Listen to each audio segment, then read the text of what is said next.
a talk for the fall 2020 semester. Our speaker for today is Abigail Cottingham. She is a senior history major with a minor in public history and museum studies. And today she'll be presenting a presentation all aboard the Orphan Trains.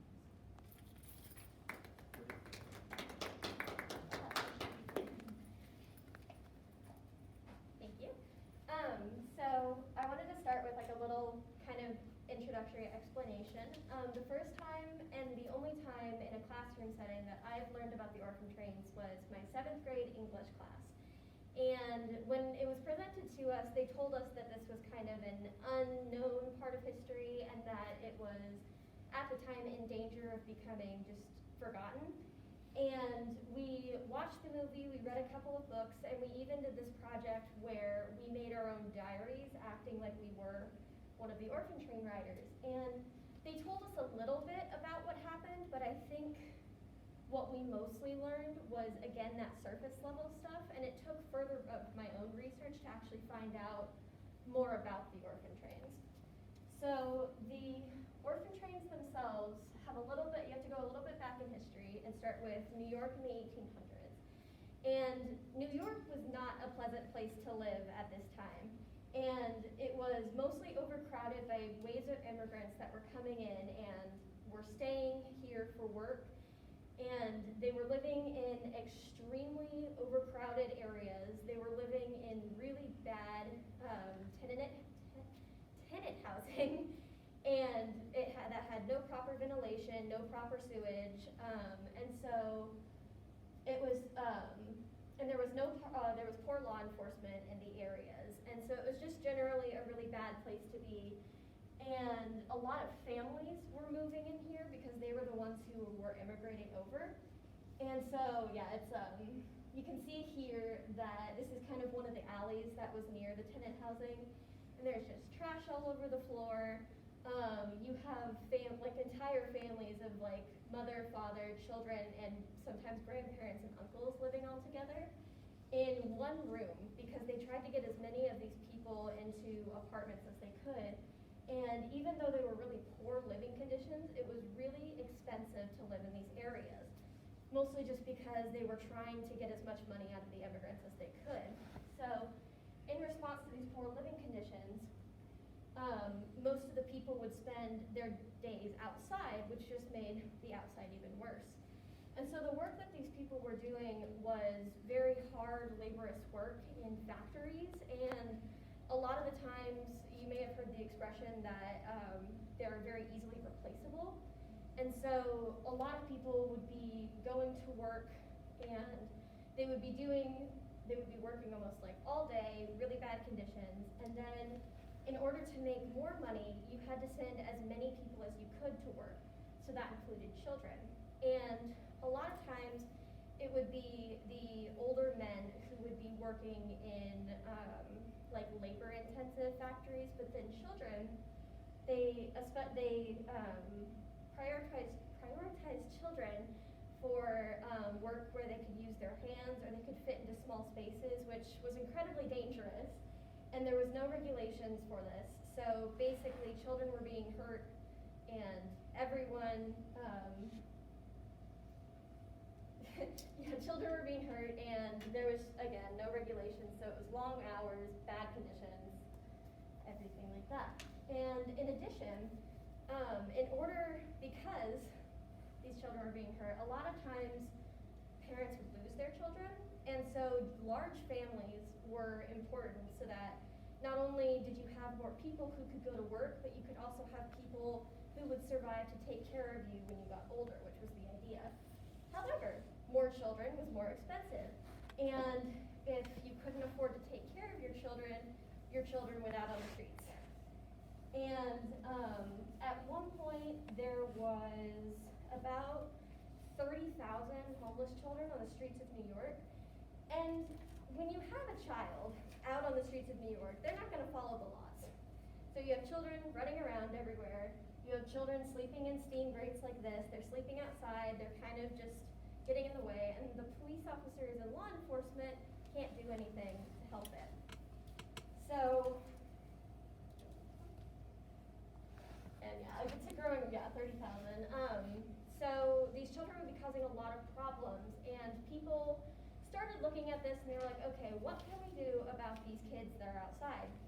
And originally they were being taken to hospitals and prisons and things like that, but like the waves of immigrants coming in, filling up the houses, the children very quickly filled up these hospitals, and there was nowhere for them to go, and they ended up homeless again. So in response, this man, Reverend Charles Loring Brace, saw this problem and he said, okay, what can we do to not only get these children off of the streets, but also rehabilitate them to go back into society? Because that was the main problem, is that they could be given a place to live, but if they had nowhere else to go, they wouldn't really be able to go back. They'd have to stay in the hospitals and the prisons and things for the rest of their lives. So the first thing that he did was he took a group of newsboys and he's like, okay, we're going to put them into, we'll give them a place to sleep, we'll give them a place where they can learn and where they can get steady food and things like that. And even though he said that the newsboys didn't particularly like sleeping inside, they still saw an improvement from the fact that they gave them shelter and things like that. And so he's looking at this and he's saying, okay, maybe we can apply this to more children if this will fix our growing problem. So the orphan trains were able to be made possible by the Transcontinental Railroad, and the first group of children they send out are actually teenagers in 1853, and they send these teenagers to the east in the New England area to go work in textile mills and factories and places like that. And when they saw that this worked, they said, okay, so if we can do this, maybe we'll start looking where we can move our other children. But the problem is that these teenagers were coming from prisons and off the street and things like that, and the majority weren't teenagers. There was a lot of babies and young children. So they had to start looking to other places to move them. And this is where the Transcontinental Railroad comes back in, where it was moving to the west. And so they started looking that way to see if they could take all of these kids out of New York and move them west in order to move them into a less populated area. So after 1853, they started kind of gearing up to send a lot of these kids out west. And at this point, a lot of people started surrendering their kids to the Children's Aid Society because they figured like, hey, if they can get a better life out west, maybe they'll have an opportunity, it'll be better than here. And so once they got even more of these kids, it made a bigger push to be able to start looking to get them out there because they were running out of room for them in New York. So the first orphan train actually ended up going to Minnesota, so less west than we see for the others. But the way that these children were advertised is that they'd be put into the newspaper, they'd have their picture taken, and they would do this Homes Wanted for Children thing. And as you can see in this picture here, all of the kids are smiling, well, almost all of them. They're wearing really nice clothes, and you can actually see in this picture that a lot of them are light-skinned. And I believe this is on purpose. But as we see here, they have all been washed, they've all been clothed, and they actually did this for all of the orphans before they took them out. Because they wanted to take them out of that image of being these immigrant orphans living on the street, and they wanted to make them adoptable, basically. And so we see a lot of these kids going from wearing rags and things like that, and like what you would think of as like the dirty immigrant sort of thing that was going on at the time. And instead you see these children and they're smiling and they're good children that can be adopted, basically. And as it says down here, it's mostly primarily babies and young children, and I think I mentioned that earlier. So the expectations versus reality are actually staggeringly different, because what you would expect for these orphan trains would be that they're taking really good care of the children, that they're being very kind to them, that their intentions are good, basically. And it gets a little murky when we actually look into it, because the way that the children are treated once they get on the train is very different from what they were advertised as. So basically, these kids would be put onto makeshift passenger trains. And they're not the trains that you would expect because the children were sitting on hard plank benches all day, which if you have ever been around a child for more than 5 minutes, you know that they do not like to sit still. But the kids weren't allowed to get up and run around. They were expected to sit all day. And then they were only given the clothes that they were changed into, basically, and they had no other clothes that they could wear. They primarily ate mustard and jelly, like not mustard and jelly, but mustard sandwiches and jelly sandwiches. That's just a weird punishment on its own.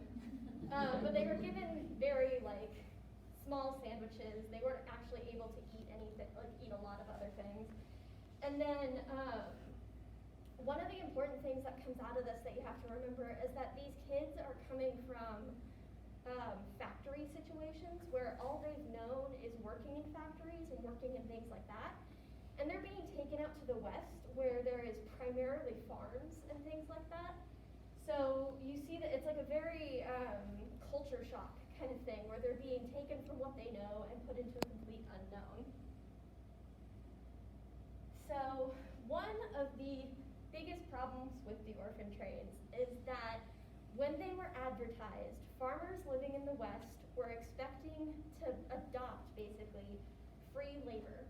And the thing that I think doesn't get talked about a lot is that they weren't exactly looking to adopt children. Well, most of them were not looking to adopt children. They were looking to adopt farmhands because basically it was going to be a lot cheaper to adopt a child than to get someone to work for you. So a lot of the older kids went into farm work and farm labor and things like that.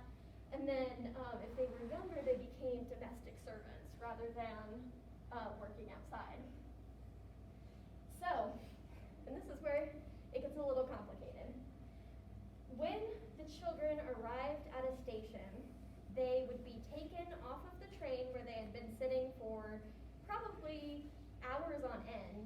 They would be taken off of the train, put onto the platform, lined up, and the farmers and other parents were allowed to come up and physically examine them. And one of the things they were looking for the most with the boys, they would check their muscles, they would check their teeth, and they would check their strength basically just to see how strong they were, to see how well they would work on a farm. And there are a couple of instances where the children were asked to perform tricks for the parents. And basically, they were being asked to advertise themselves to these potential adopters, which is a huge problem because they're treating these children as if they're like playthings rather than actual children. And as you can see, the adoption process is fairly different from what we see today. But also, parents were not expected to sign anything, and they had to sign a legal contract, which I'll get into a little bit later. But they were never given any background checks. They were never given any home checks like we see today. So it was a lot of these children were just being taken by people in the town and then taken back. And whichever orphans weren't adopted would be put back on the train, taken to the next city, and they would keep doing this until all the orphans had been adopted. So when we start talking about these farmers adopting children to be farm labor, you actually see a lot of instances of child abuse because they were treating these kids like they were farmhands rather than children. And a lot of the children reported that they would be whipped by their parents, that they would be severely punished just because they couldn't do simple tasks, like they couldn't do tasks such as lift heavy things because they're children and they're used to working in factories or not used to working at all. So it gets really weird to where you would expect a lot of these parents to just have adopted children for the sake of having children, but that's not always the case. And the only thing that the parents had to sign was a contract that promised, and I'll read it here, but so the terms and conditions for the retention of the boy in my family being as follows. And then basically all it says is that they have to care for them in sickness and health. They have to be sent to school for an entire school year until they reach the age of 14. And then they only have to go to school in the winter months until they're 16, so kind of what we do now. And then they have to take them to church until they're 17. And then at 17, they basically don't have to say that this child is a part of their family anymore, but they do have to start paying them a wage if they are working for them until they're 18. And then when they're 18, they basically can just be cut off. So it's one of the things that I realized over the summer is that part of this taking these children away from their culture and away from their history is that they're also taking them to school and church. And something that we kind of see in advertising light-skinned kids and dressing them up in European clothing and taking them to European schools and European churches. Essentially, by taking these children out of New York and taking them away from their immigrant families and their immigrant backgrounds, they're whitewashing these kids and they're assimilating them into American society by moving them out to the West. And there are instances of home visits, and there were a lot of kids who were rehomed due to abuse, but because these orphans are living out in basically the middle of the West, they couldn't always be visited by their, I think they were called, it was like adoption managers, I think is the name of it.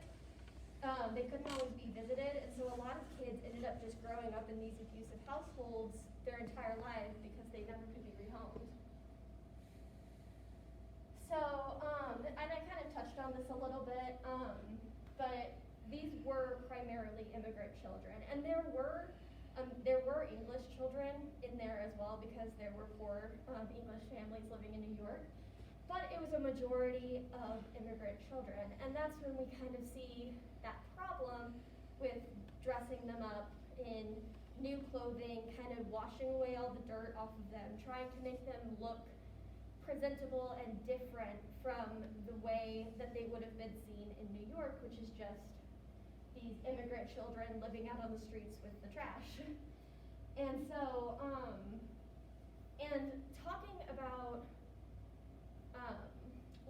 and looking at how the Orphan Trains are usually taught as this amazing movement throughout the West to get children out of New York into Western states. We often don't talk about the consequences of that and how that erasing that identity and that history goes with it. And one thing that really got to me when I was thinking about this was, if this was such a great movement, why don't we talk about it more in American history? And I think this is the reason why. Because it was erasing the immigrant identity when they were given new names, when their history was taken from them. Because a lot of these kids never knew their parents, or they were too young when they were moved, that they were never told where they came from, or if they were old enough to remember, they were given new names, they were given new birthdays, and it wouldn't be until later where they were able to return to New York and kind of get those memories back. So the Orphan Train movement ended in 1929, and at the time of its, by the time it ended, about 250,000 orphans had been rehomed, which is a lot.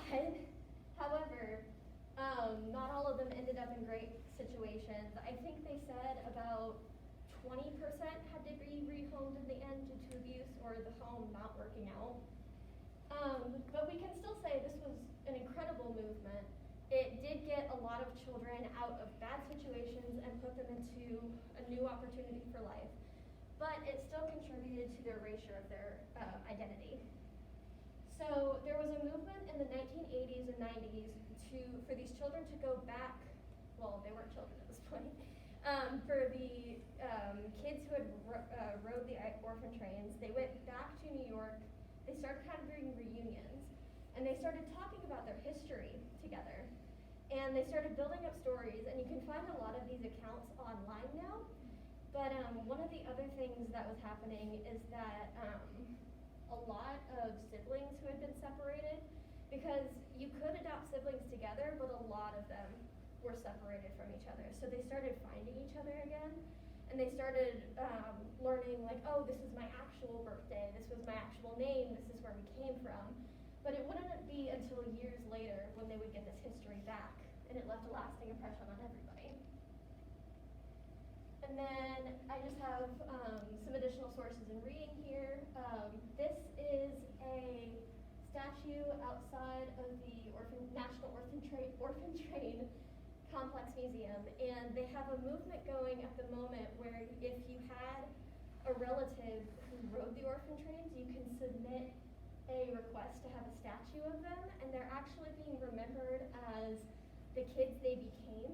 So I think this man here ended up becoming a professor, and there's a couple of different professions that are around the area, but it's remembering the children that they who they became when they arrived here, rather than focusing on how they got there or their life before, which is a bit of a hopeful